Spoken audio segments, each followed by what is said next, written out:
It all began on a Tuesday. A most ordinary Tuesday, you see.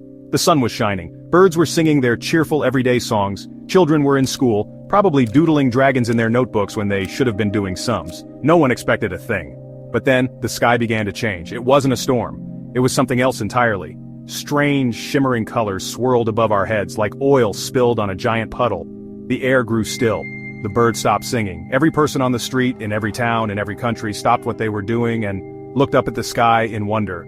The wonder did not last long. From the swirling colors, great shapes began to emerge.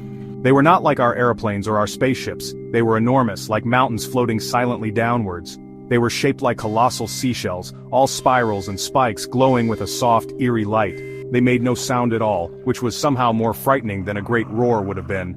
The silence was heavy. It was the silence of something ancient and powerful, something that did not need to make a noise to be noticed.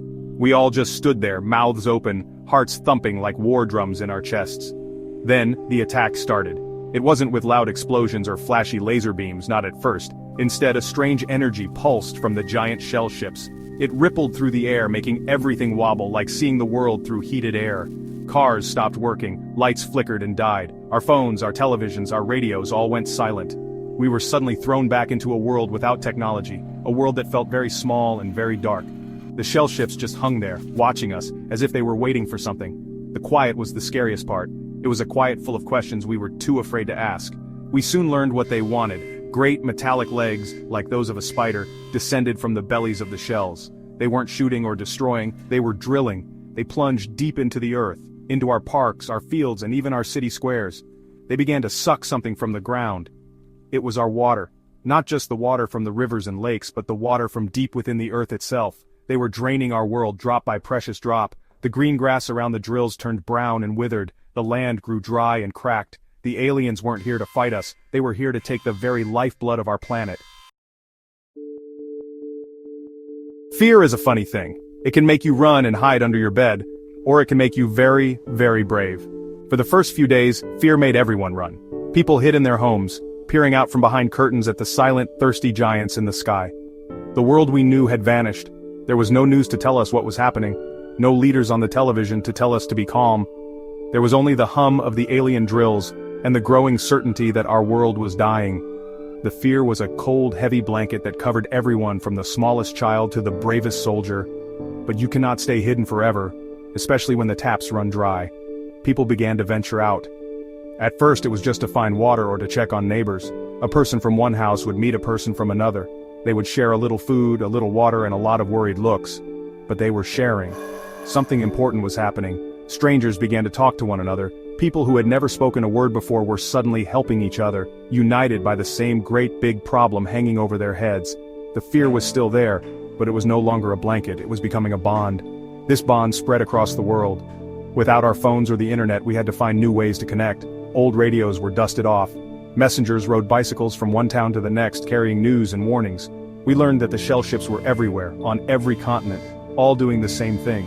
And we learned that people everywhere were doing the same thing too. They were coming together. Soldiers from different countries who might have been enemies a week before were now working side by side, trying to figure out how to fight these silent invaders who were ignoring us completely. It was a strange sort of war. We tried to fight back, of course. Our planes flew up to the ships, but their weapons just bounced off the pearly surfaces like pebbles. Our tanks fired shells that did nothing at all. The aliens didn't even seem to notice. They just kept on drilling, kept on drinking our world's water. It was like trying to fight a hurricane. We were small and loud, and they were huge and silent and unstoppable. It was becoming clear that we couldn't win with weapons. We were going to have to be cleverer than that. We had to be more than just brave. We had to be human. The aliens, whom we started calling the Star Shells, were a mystery. They never came out of their ships. We never saw what they looked like. They simply ignored us, as if we were ants at a picnic. But some people started to notice something odd. Scientists and musicians, people who were used to listening very carefully, heard something else besides the hum of the drills. It was a sound, but not a sound you could hear with just your ears. It was more like a feeling, a vibration that buzzed deep in your bones. It was faint and rhythmic, like a very slow, very sad heartbeat. One of these people was a young scientist named Alara. She had spent her life studying whale songs. She knew that sound could travel for miles and miles through water, carrying complicated messages. She wondered if the star shells were doing something similar. She took her special underwater microphones, called hydrophones, and she didn't put them in the ocean. She buried them in the dry earth near one of the alien drills. She put on her headphones and listened, and she heard it. A low, mournful, repeating pattern. It wasn't a language of words. It was a language of music, a song of deep sadness. Elara shared her discovery. At first people thought she was mad. Music? They are draining our planet and you think they are singing sad songs? But others listened. Musicians came with their instruments. Mathematicians came with their charts. They all listened to the recording Elara had made. They realized it was a message. The patterns were complex, full of information. They were telling a story. It was the story of a world that had died, a world that had lost all its water and become a desert of dust. The star shells were not monsters. They were refugees. This changed everything. We had been trying to shout at them with bombs and guns, but they weren't listening to that kind of noise. They were speaking a different language altogether. The question was no longer how do we fight them? The question became, how do we talk to them? How could we, a small and frightened species, send a message to these giant, sorrowful beings from a dead world? We couldn't drill into their ships. We had to find a way to make them listen. We had to answer their sad song with one of our own.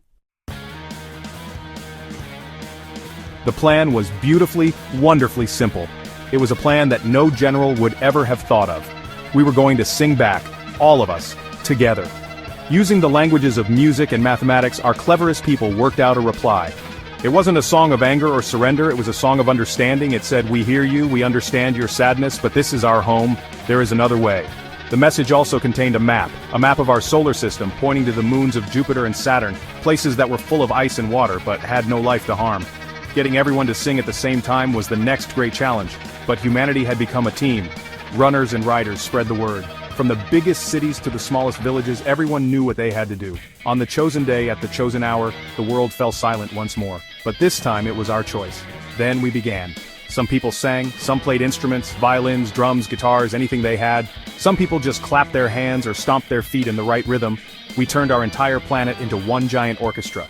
We aimed our song upwards. We used every radio tower, every satellite dish, every speaker we could get working. We focused all our energy, all our hope, into a single powerful wave of sound. It was a message of shared grief and a message of clever solutions. For a long, tense moment, nothing happened. The drills kept humming. The sad song of the star shells continued. Our hearts sank. Had it been for nothing? Was it all just a silly, hopeful dream? We had given it our best, our most human response. Then, one by one, the drills stopped. A new silence fell, this one filled with hope. The low, mournful hum from the ships faded away. High above us, the great metallic legs began to retract back into the glowing shell ships. They began to rise, slowly and silently, back into the shimmering sky from which they had come. They paused for a moment, as if listening one last time. Then, in perfect formation, they turned and soared away, heading not for home, but towards the outer planets on the map we had given them. We didn't defeat the aliens with weapons. We saved our world with a song, and we learned that listening can be the bravest thing of all.